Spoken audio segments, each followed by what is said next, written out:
ಯಾವತ್ತೂ ಕೂಡ ನಾವು ಜೆಡಿಎಸ್ ಪಕ್ಷದವರು ರಾಜೇಂದ್ರ ಗೌಡ ಬಗ್ಗೆ ಆಗ್ಲಿ ನೀಲಕಂಠೇಗೌಡರ ಬಗ್ಗೆ ವಿರುದ್ಧವಾಗಿ ಆಗ್ಲಿ ನಾವು ಮಾತಾಡಿಲ್ಲ. ಯಾರಿಗೋ ಮಾತಾಡಿದಾಗ ಇನ್ನೊಬ್ರಿಗೆ ಯಾರೋ ಉರಿ ಎತ್ತೋದು ಅದು ಸರಿಯಲ್ಲ ಅನ್ಸುತ್ತೆ. ನಿಮ್ಮ ಆಡಳಿತ ಪಕ್ಷ ನಾವು ವಿರೋಧ ಪಕ್ಷದಲ್ಲಿ ಇದೀವಿ, ಎಲ್ಲಿ ಕರ್ನಾಟಕ ಸರ್ಕಾರದಲ್ಲಿ ಈ ತರ ಸತ್ಯ ಅಸತ್ಯಗಳನ್ನ ಆರೋಪಗಳನ್ನ ಮಾಡ್ತಕ್ಕಂಥ ಧರ್ಮ ಅಲ್ಲ ಅಂತ ಶಾಸಕ ಬಹುಶಃ ನೀವೆಲ್ಲ ಹಿರಿದಿರಿ, ನಮ್ಗೆ ಹೇಳ್ಕೊಡಿ ಕೆಲಸ ಹೇಗ್ ಮಾಡೋದಂತ ನಾವು ಮಾಡ್ತೀವಿ.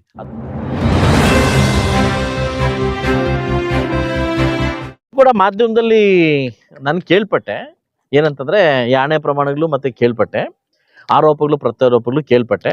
ನಾನು ಫಸ್ಟ್ ರಾಜೇಂದ್ರ ಗೌಡ ಮತ್ತೆ ನೀಲಕಂಠೇಗೌಡರವರ ಒಂದು ಸಂಭಾಷಣೆ ಕೇಳಿದಾಗ ನಾನು ಫೋನ್ ಮಾಡಿ ಹೇಳಿದೆ, ಇದೇನು ಈ ತರ ಮಾತಾಡ್ತಿದ್ದಾರೆ, ಬಹುಶಃ ಎಷ್ಟೋ ಒಂದು ರೈತರಿಗೆ ಕೊಡ್ಬೇಕಂತಕ್ಕಂಥ ಸಹಾಯಧನ ಇರ್ಬೋದು, ಇವತ್ತು ಮ್ಯಾಟ್ಸ್ ಇರ್ಬೋದು, ಇವತ್ತು ಮಕ್ಕಳಿಗೆ ಇರ್ತಕ್ಕಂಥ ಪ್ರೋತ್ಸಾಹಧನಕ್ಕೆ ನನ್ನ ಕೈಯಿಂದನೇ ಕೊಡಿಸಿದಿರಿ.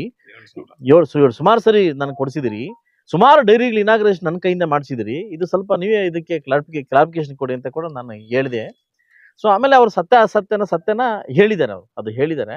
ಯಾವತ್ತೂ ಕೂಡ ನಾವು ಜೆಡಿಎಸ್ ಪಕ್ಷದವರು ರಾಜೇಂದ್ರ ಗೌಡ ಬಗ್ಗೆ ಆಗ್ಲಿ ನೀಲಕಂಠೇಗೌಡರ ಬಗ್ಗೆ ವಿರುದ್ಧವಾಗಿ ಆಗ್ಲಿ ನಾವು ಮಾತಾಡಿಲ್ಲ, ನಾವು ಮಾತಾಡೋಕೆ ಹೋಗುದಿಲ್ಲ. ಅದು ನಮ್ಮ ಕೆಲಸ ಅಲ್ಲ. ಅದು ನಮಗೆ ಜನ ಏನ್ ಭಿಕ್ಷೆ ಕೊಟ್ಟವ್ರೆ ಆ ಭಿಕ್ಷೆ ತಕ್ಕ ಕೆಲಸ ಮಾಡ್ತಕ್ಕಂಥ ನಮ್ಮ ಧರ್ಮ, ಹೌದಲ್ವಾ? ಇವತ್ತು ಎಲ್ಲೂ ಅವ್ರನ್ನ ನಮ್ಮ ಹೆಸರಿಟ್ಟು ನಾವು ಮಾತಾಡಿಲ್ಲ. ಬಹುಶಃ ಒಬ್ಬ ಕೋಚ್ ಮೇಲೆ ನಿರ್ದೇಶಕರಾಗಿ ಒಬ್ಬ ಅಧ್ಯಕ್ಷನ್ನ ಅವ್ರು ಮಾತಾಡ್ತಕ್ಕಂಥದ್ದು MD ಬಗ್ಗೆ ಮಾತಾಡ್ತಕ್ಕಂಥ ನಮ್ಮ ಹಕ್ಕು, ಅದನ್ನ ಮಾತಾಡ್ತೀವಿ.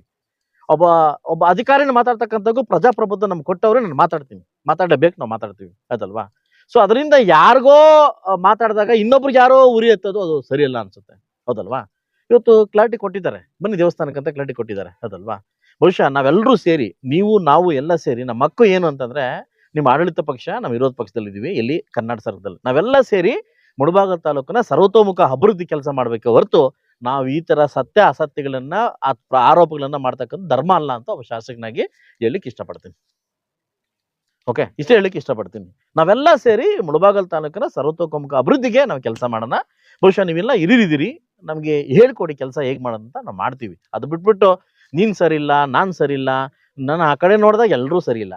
ಓಕೆ, ನಾವೆಲ್ಲ ಸರಿ ಇಲ್ಲ, ಬಟ್ ನಾವೆಲ್ಲ ಸರಿ ಹೋಗ್ಲಿಕ್ಕೆ ಏನ್ ಮಾಡ್ಬೇಕು ಅದನ್ನ ನಾವು ಖಂಡಿತವಾಗ್ಲೂ ಮಾಡೋಕ್ಕೆ ಪ್ರಯತ್ನ. ಈಗಾಗಲೇ ನನ್ನ ತಾಲೂಕು ಶೋಕಾಚರಣೆದಲ್ಲಿದೆ, ನಮ್ಮ ಮಕ್ಕಳನ್ನ ಕಳ್ಕೊಂಡಿದೀವಿ, ಅದ್ರ ನೋವು ನಮಗಿದೆ. ಬಹುಶಃ ನಾನು ಸೆಷನಲ್ಲಿ ಮಾತಾಡಿದ್ದೀನಿ, ಬಹುಶಃ ಅದ್ರ ದಿವಸ ಏನ್ ನನ್ನ ಕರ್ಮ ಅನುಭವಿಸಿದೆ ಅಂತ ನನ್ನ ಸ್ಪಾಟ ನನಗೆ ಗೊತ್ತಿದೆ. ಅದರಿಂದ ನಾವೆಲ್ಲ ಸೇರಿ ನಮ್ಮ ತಾಲೂಕಿನ ಅಭಿವೃದ್ಧಿಗೋಸ್ಕರ ಕೆಲಸ ಮಾಡೋದು ಹೊರತು ಅದು ಅವ್ರು ಸರಿ ಇಲ್ಲ ಇವ್ರು ಸರಿ. ಹೌದು, ನಿಮ್ಮ ಅಧಿಕಾರದಲ್ಲಿ ನೀವು ಸರಿ ಇದೀರಿ, ನಮ್ಮ ಅಧಿಕಾರದಲ್ಲಿ ನಾವು ಸರಿ ಇದೀವಿ, ಅದಲ್ಲ. ಬಟ್ ಜನ ಉತ್ತರ ಕೊಡೋರಿದ್ದಾರೆ, ನಮ್ಗೆಲ್ಲ ಜನ ಉತ್ತರ ಕೊಡ್ತಾರೆ. ಜನ ದೇಶಕ್ಕೆ ನಾವೆಲ್ಲ ಅಪ್ಪಣೆಗಳ ಅಂತ ಹೇಳ್ತಾ ನನ್ನ ಮಾತು ಮುಗಿಸ್ತೀನಿ. ಖಂಡಿತವಾಗ್ಲೂ 5 ಲಕ್ಷ ರೂಪಾಯಿ ಸತ್ಯಕ್ಕೆ ನಮ್ಮ ಅದು ಕ್ರೈಸ್ಟ್ ಮುರಾರ್ಜಿ ದೇಸಾಯಿಂದ 5 ಲಕ್ಷ ರೂಪಾಯಿ ತಕ್ಷಣ 3 ಲಕ್ಷ ಇತ್ತು, ನಾನು 5 ಲಕ್ಷ ರೂಪಾಯಿ ಬರ್ಸಿದ್ದೀನಿ. ಈಗಾಗಲೇ ನೆನ್ನೆ ಸರ್ಕಾರದ ಒಪ್ಕೊಂಡಿದ್ದಾರೆ. ಸರ್ಕಾರ ನನ್ನ ಮುಂದೆನೆ ಮಂಗಳವಾರ ದಿನ ನನ್ನ ಕರೆದು ಆಲೋಚನೆ ಮಾಡಿ ಅದನ್ನ ವ್ಯವಸ್ಥೆ ಮಾಡ್ಕೊಡ್ತೀವಿ ಅಂತ ಹೇಳಿದ್ರೆ, CM ಕೂಡ CM ಫಂಡ್ ನ ಅಲಾಟ್ ಮಾಡ್ಕೊಡ್ತೀನಿ ಅಂತ ಹೇಳಿದ್ರೆ, ಇವತ್ತು ನನ್ನ ಕಡೆಯಿಂದ ಕೂಡ ಒಂದು ಸಹಾಯಧನನ ಒಬ್ಬ ಶಾಸಕನ ಕೊಡ್ಲಿಕ್ಕೆ ಹೊರಟಿದ್ದೀನಿ ಸರ್, ಅದಲ್ಲ. ಬಹುಶಃ ನನಗೆ ಅವತ್ತು ಬಂದಿರತಕ್ಕಂಥ ಆರೋಗ್ಯದ ಪರಿಸ್ಥಿತಿ ಇದುವರೆಗೂ ನನಗೆ ಮೇಲಾಗಿಲ್ಲ. ಯಾರಿಗೂ ಆ ಪರಿಸ್ಥಿತಿ ಬೇಡ ಅಂತ ನಾನು ಕೇಳ್ಕೊಂತೀನಿ ಸರ್, ಯಾರಿಗೂ ಆ ಪರಿಸ್ಥಿತಿ ಬೇಡ ಅಂತ ಕೇಳ್ಕೊಂತೀನಿ. ಅದು ನಾನು ಲಾಸ್ಟಲ್ಲಿ ಹೇಳ್ತೀನಿ, ನಿಮಗೆ ಲಾಸ್ಟಲ್ಲಿ ಹೇಳ್ತೀನಿ. ನಾನು ಯಾಕೆ ಸೆಷನ್ ಇದ್ದೆ, ಯಾಕೆ ಊರಿಗೆ ಬಂದಿಲ್ಲ ಅನ್ನೋದನ್ನ ನಾನು ಲಾಸ್ಟಲ್ಲಿ ಹೇಳ್ತೀನಿ ಸರ್. ಯಾರೋ ಮಾಧ್ಯಮ ಮಿತ್ರರು ಕೇಳ್ತಿದ್ರಿ, ಸೆಷನ್ ಇಂಪಾರ್ಟೆಂಟ್, ನಿಮ್ಮೂರು ಇಂಪಾರ್ಟೆಂಟ್ ಅಂತ ಹೇಳ್ತಿದ್ರಿ, ಹೌದಲ್ಲ? ನನಗೆ ಸೆಷನ್ ಇಂಪಾರ್ಟೆಂಟು, ನನ್ನ ಊರು ಇಂಪಾರ್ಟೆಂಟು, ಅದಲ್ವಾ? ಸೊ ಅದರಿಂದ ನಾನು ಲಾಸ್ಟ್ ನಿಮ್ಮ ಹತ್ರ ಮಾತಾಡ್ತೀನಿ.